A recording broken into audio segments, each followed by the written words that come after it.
Welcome to the Beecon of Light Podcast, where we have brought in various experts, medical, psychological, clinical, and of course, peer support, case management, and the rest of the support staff here at Beecon Recovery. And the total objective at Beecon Recovery, which is a drug and alcohol addiction recovery center located in Brigham City, Utah, where our primary objective, our only objective, is to teach people how to stay stopped. Enjoy this episode as well as any future episodes. Okay, so we are back on the Beecon of Light podcast, and today, or right now, rather, we have, oh, by the way, that's a stress ball for you. Thank you. In case you need that. Okay. Now, Deborah Valdez has a special place in my heart and in the Beecon heart. And the reason, how long has it been?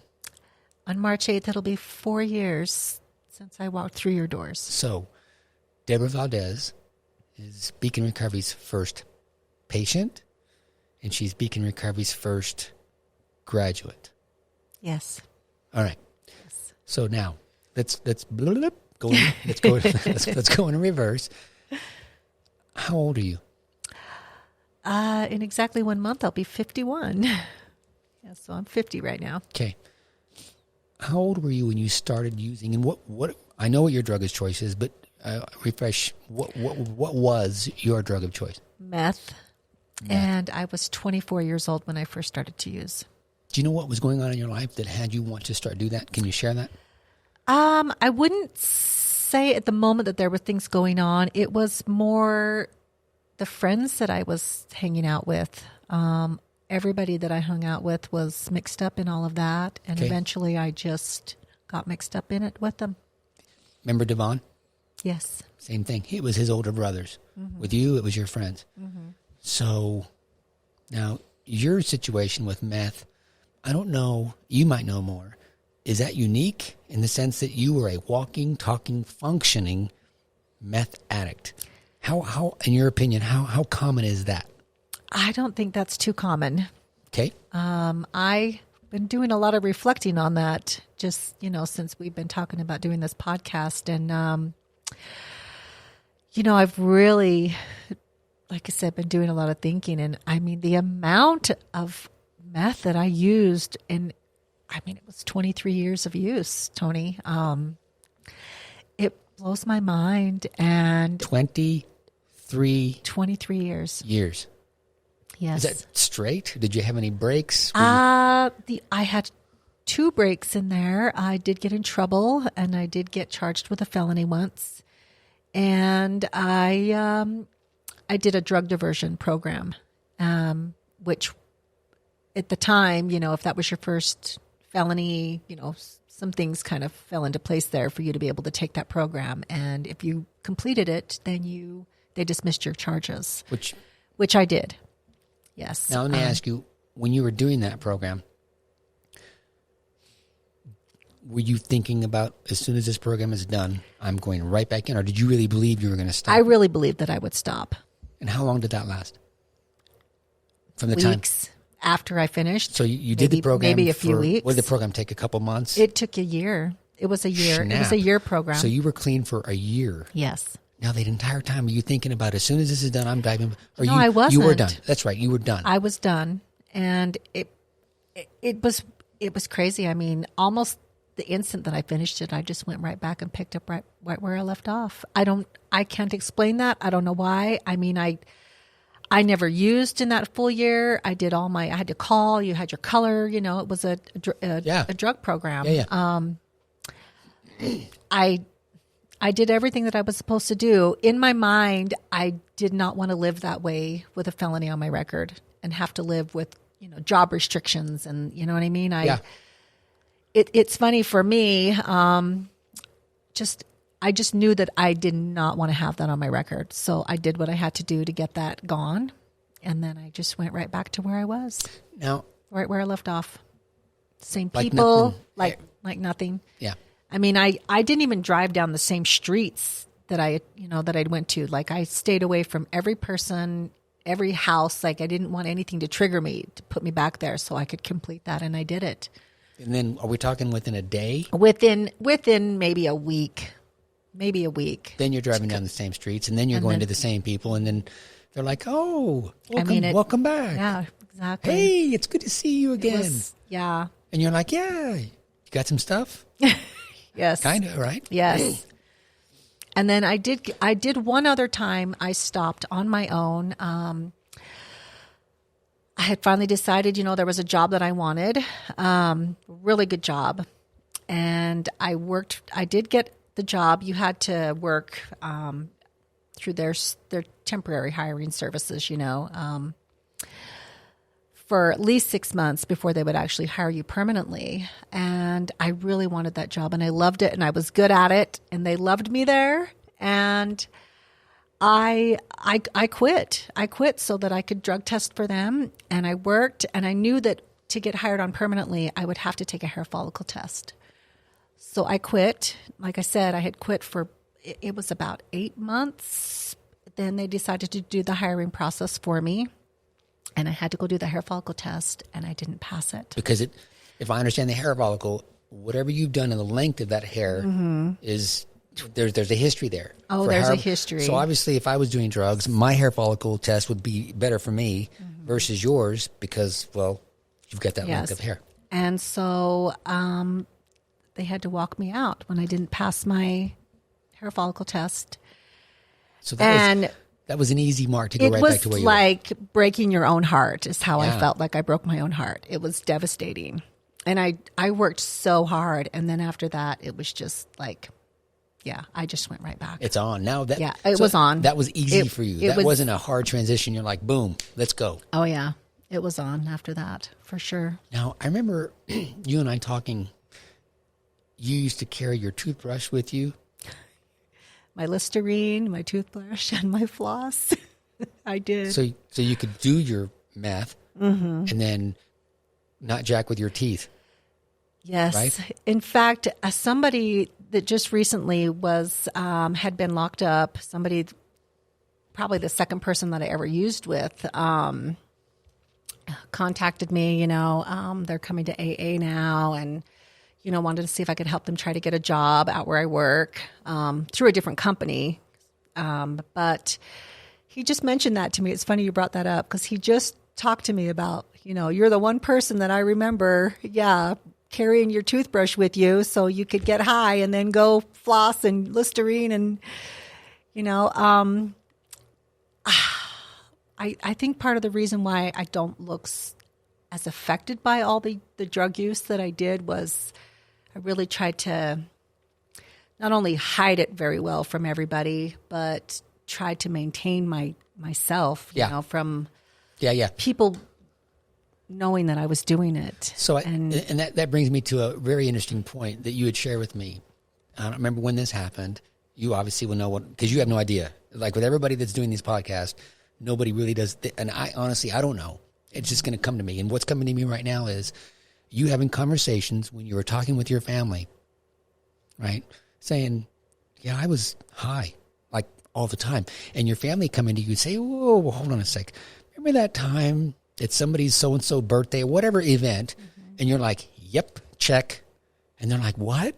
And then somebody else, well, what about, can you speak to that? I mean, yes. In fact, one of my sister-in-laws was asking me, well, what about at my wedding? Were you high at our wedding? And I said, I literally remember smoking my glass pipe right in my car outside on the street in Ogden right before I went into their wedding. And they had no idea. They had no idea. Because that I know is very rare. Okay. Now I want to fast forward to something that I think is just flat out amazing. What are you doing with AA right now? Or is it NA? Is it AA or NA? AA. What do you do for AA? What is your involvement with AA right now? Let's talk about that. I got voted in as the president of our club here in town in Brigham. Voted? I voted in as... Did you? Was there like an election? I don't know how that works. Did you have to run, or people just put a secret ballot, or what? Yeah, I was the gentleman that was the president of the club had a lot of health issues, and needed to step down and somebody needed to step up. And that person was me.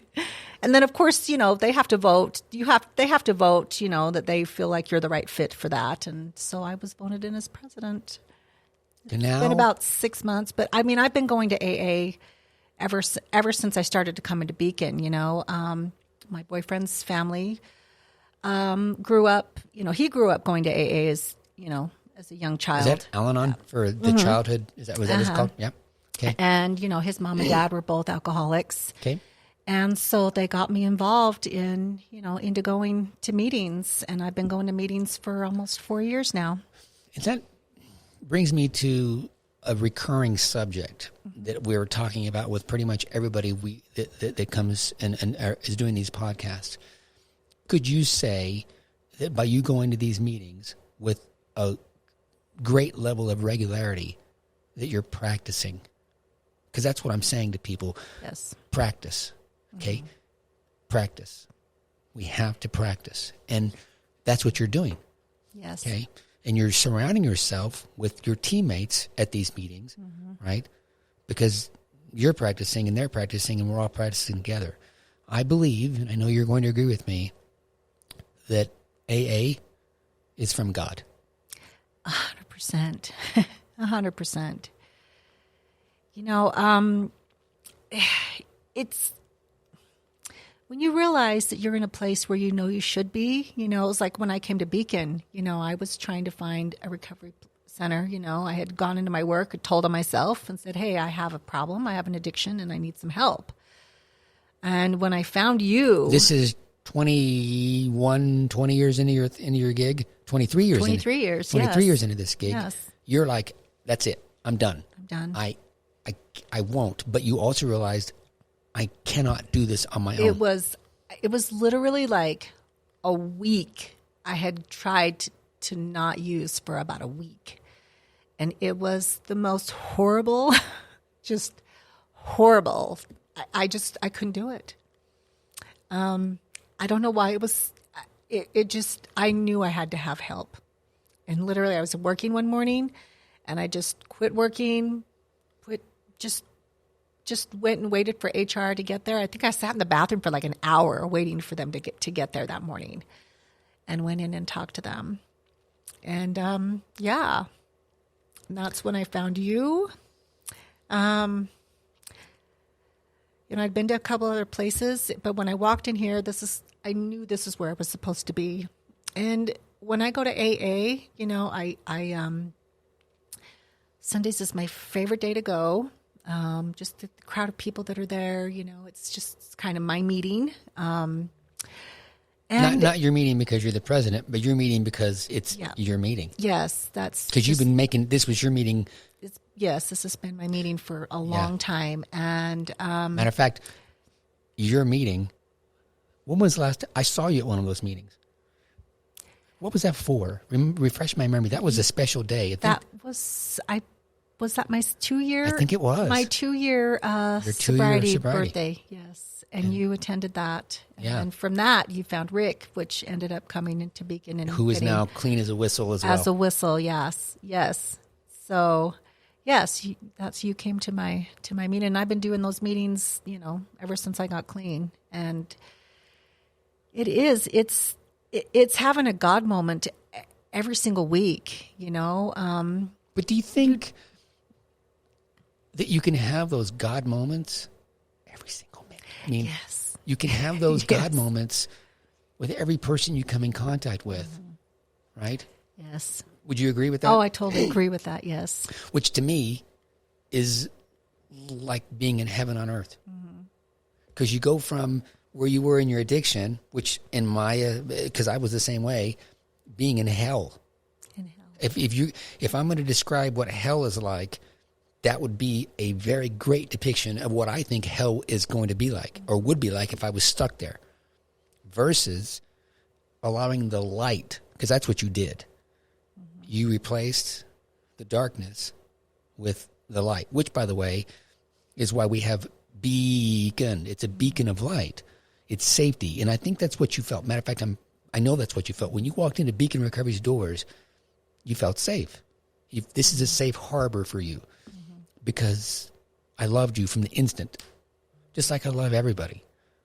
Don't tell anybody, but you're kind of my favorite because you're my first. Yes. You were the first person that came through, and you're the first person that leaned into this program. I can remember on more than one occasion, you saying, and this is while you're in the middle of your recovery and you're on your way, and you're saying, you know what? Can I just stay here all day? Remember those days? Oh, yeah. Of you saying, you know what? I just need to be here all day. So in other words, when somebody comes into treatment at Beecon Recovery, they have different levels of care, PHP, IOP, and OP. PHP would be 4 hours, 5 days a week. IOP is 4 hours, 3 days a week. And then OP is 4 hours, 1 day a week. You're an IOP at this moment. So you've graduated from PHP to IOP, if my memory serves. Yes. And you're saying, you know what? Not only do I want to not only do I want to be here longer than my 4 hours, I'm not even supposed to be here this day. Yes. That was amazing for me. It was amazing for me too. And I needed that. I believe Jason was gone on a hunting trip. This would be your boyfriend. Yes. That you've been with for how long? 5 years now. Okay. And I was terrified to be alone. He'd gone on his hunting trip, and that was the first time that I was going to be home by myself. And speaking of Jason, right? You used without him knowing. I did. Somebody that you live with 24 hours a day, and he had no idea. Is that correct? Is that right? He eventually figured it out. Knew something was going on, Right. Yes. In the beginning, he had no clue. But towards the end, he did. And he was like, no bueno. He was just waiting to catch me. And he found my meth one morning in the bathroom. And in your hiding spot. Uh-huh. And, yeah. But he didn't kick you to the curb. He did not. The one thing that he said to me that really is what made me look at myself and not want to be the person that I was that, if things didn't work out between us, even if I got clean, he didn't know, because all the lies and dishonesty and everything, he said, I don't know, if this is even going to work, even down the road. But, I feel like I just need to stay here. You need help. But he said, I don't want you to have any contact with my daughter if things don't work out between us. That broke you. And that broke me. Because you love her. And she loves you. Yes. That's not his daughter. That's y'all's daughter. Yes. Yeah. And then I just, I couldn't believe that I was that person. Somebody was telling me that I wouldn't be able to have contact with somebody. Yeah, I function every day. I go to work every day. Yeah. It was those words, right? It was completely devastating. And even thinking about those words now, I can feel your energy is taking you back to I can't do this. Yeah. If I lose that, then in your world, all is lost. All. Yes. So then you come to Beecon Recovery. I did. And you've been clean for how long now? Almost 4 years.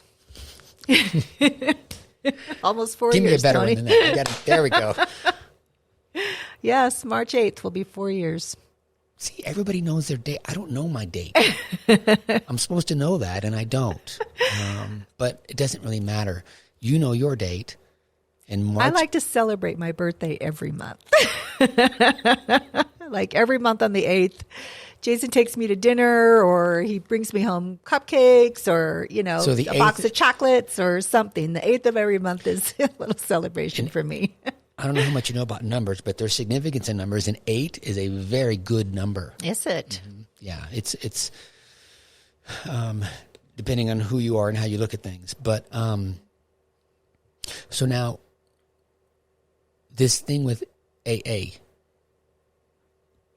is this your way of saying, A, I'm going to stay clean, and B, I'm going to do, because I know that's what you're doing. Mm-hmm. What do I do? Because we're not here just to serve ourselves. We're here That's why I started Beecon Recovery. And I don't know if you know this, I did not want to do Beecon Recovery. When I was told to do Beecon, I was like, no, I'm not doing this.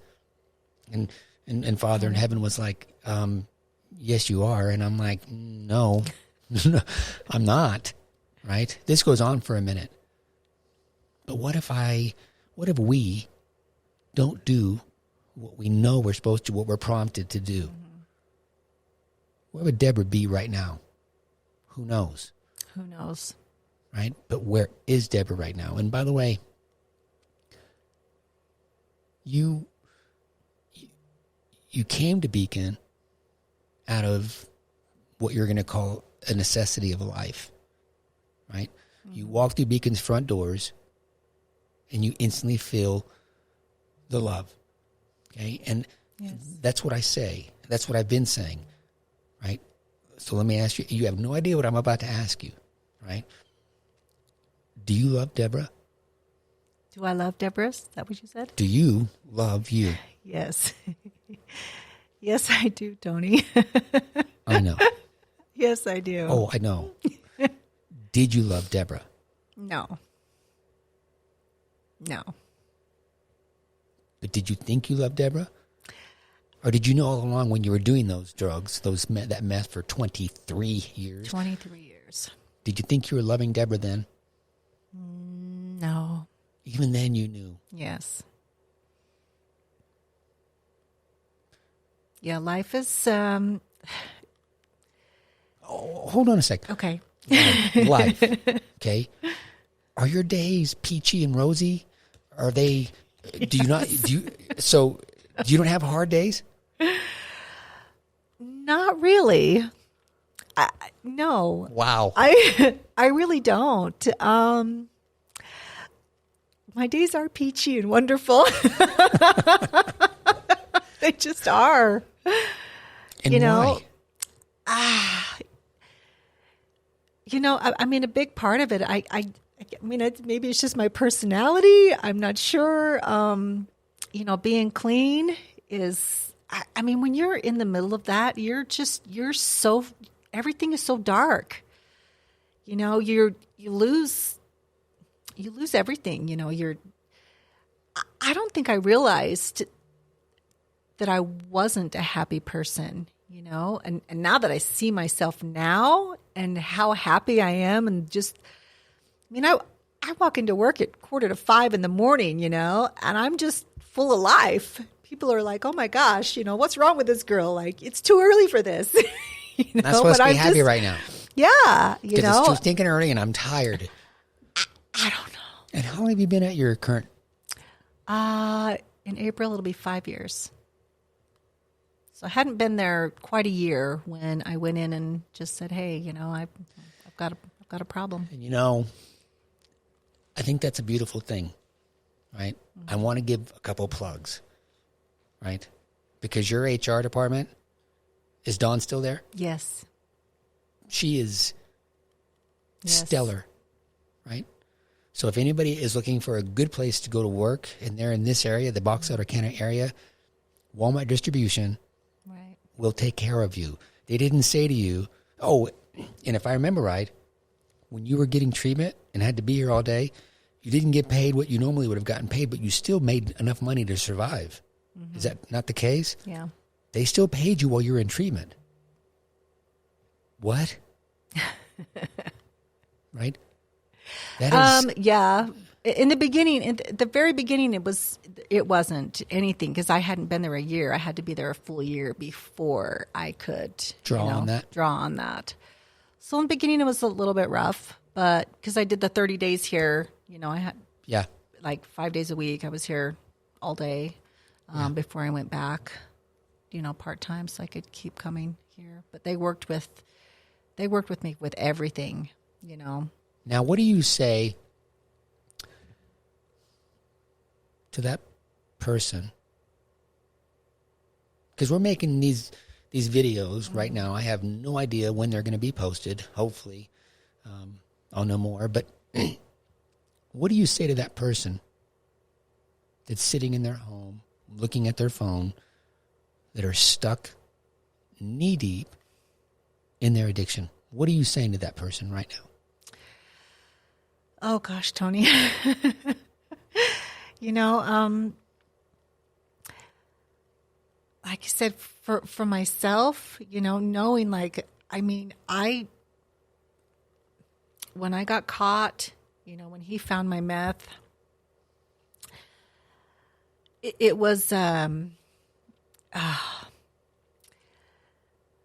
was so lost.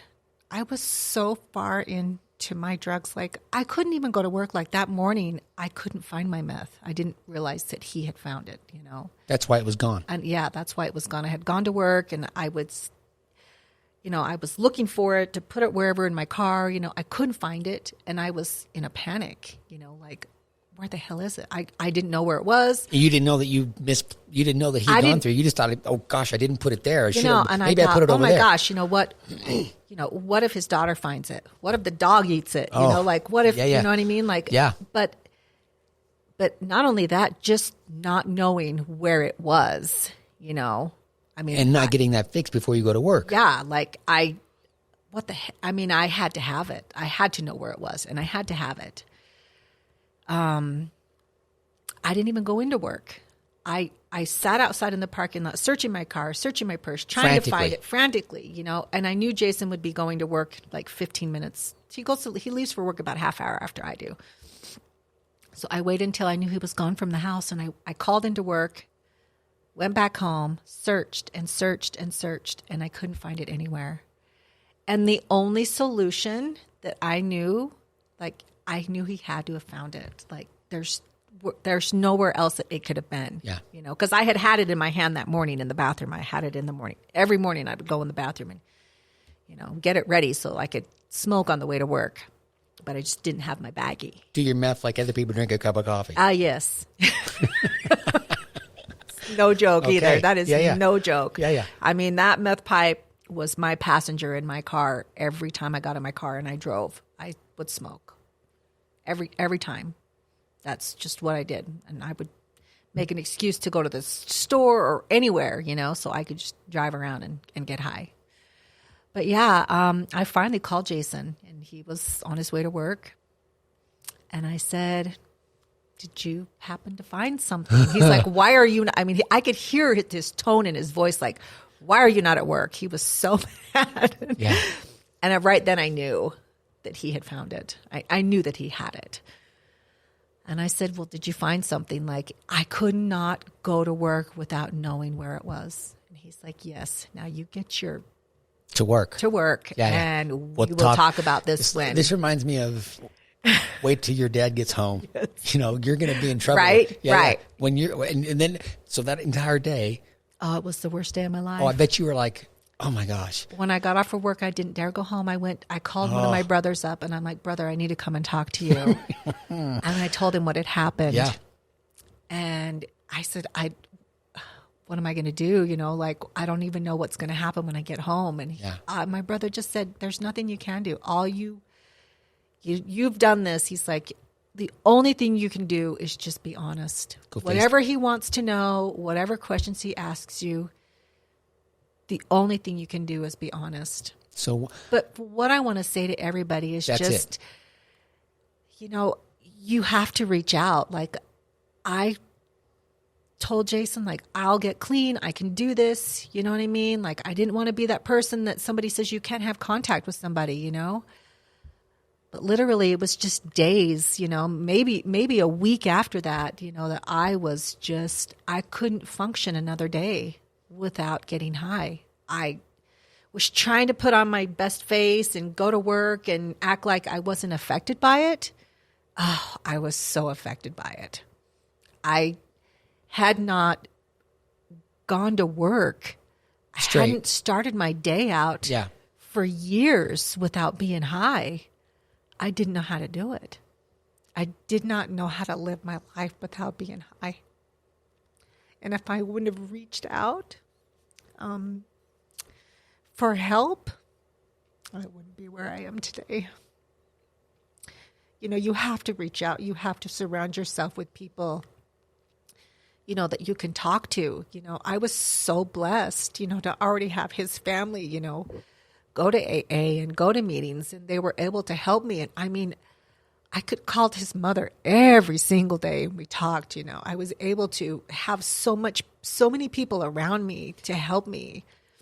Do you think, so what I'm hearing from you is you replaced those contacts, friends, with the people that really are your friends. Yes. Okay? And those people that you thought were your friends, right? They're long gone. Yeah. Oh, yes. Yes. They're long gone. I haven't spoken to any of them. And have no I desire don't even to know do where so. they are, yeah. And not that you don't care, but you kind of don't. Yeah. Because this is the Deborah hour, right? Yes. Because now what Deborah gets to do is she gets to shine her crazy bright light where she goes. And if I come to you and I say to you, Deborah, I'm struggling right now with my addiction. Deborah's going to say what? What Deborah's been saying. Yes. Go someplace. Talk to someone. And if you need to talk to me, here I am. Yes. Right? Come with me on Sunday. Okay? Because this is where it is. Right? Yes. Because together, that's why we are having this conversation, because somebody gets to hear what Deborah just said. Somebody out there, right, gets to know, I've been doing meth for the past 15, 16, 17 years, 20 years. Okay? I've been doing this for, 5 years. I don't recall anybody being stuck in their addiction for 23 years. And that's not to say that there are people out there that aren't, but you, and here it is, 4 years later, right? And we're chugging along, and now Deborah's giving back by going to those AA meetings like clockwork. Yes. Okay? Loving others. You know, and I often say, you ever been on a plane? People say yes. If you're on the plane, and the flight attendant, as they're making their preparations, will say, because I've had people tell me that I'm doing this for my kids, or da-da-da. I'm like, that does not work, okay? Because when they go through their routine, ladies and gentlemen, in the unlikely event of a loss of cabin pressure, the oxygen device will flow down, will pop down in front of you. If you are traveling with a young child, put the mask on yourself first. We have to take care of, we have to nurture and give ourselves that. You've done that. And now you're turning around and making all that information available for others. Yes. Anybody.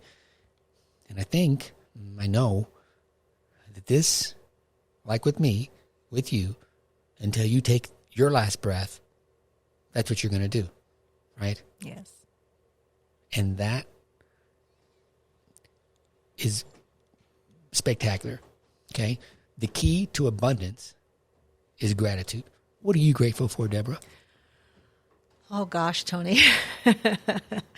I am grateful for my life these days. Bam. I am so grateful for the life that I have now. It's just, my life is amazing and it's wonderful, and I have wonderful people in my life. And I am so grateful, and I'm so grateful to God, you know, that I can talk to God and love myself. I can love myself. You can talk to God. Yes. You know, when you're in that, when you're in your addiction like that, I mean, you lose sight on everything. Did God leave you when you were stuck in your addiction? No. No. You know, in a sense, God has always been with me, you know, but you set everything push him aside. away. You push him away. Yeah. Yep. We when we're stuck in our addiction, right? We do invite a spirit. Too. We invite a spirit. It's the opposite of God, right? That misery, that hell that we're in is the exact opposite of love. Okay? So, It was hell. anything else? What did I miss? You didn't. You did good. Thank you. Yeah. It's fun. And just for the folks that are out there, once in a while, Deborah will come in here just to say hi, right? I was over here doing something with somebody, right? Giving service to somebody, because there's somebody you take to the grocery store. Who is somebody? My brother, yes. Yeah. Just come in and say hi, see what's going on, that you guys partake of my light, because that's what you have. And that, to me, that's what's so much fun, to see the light that's in you, right? Now you're radiating, right? And it's beyond. Yeah. It's priceless. It's fun.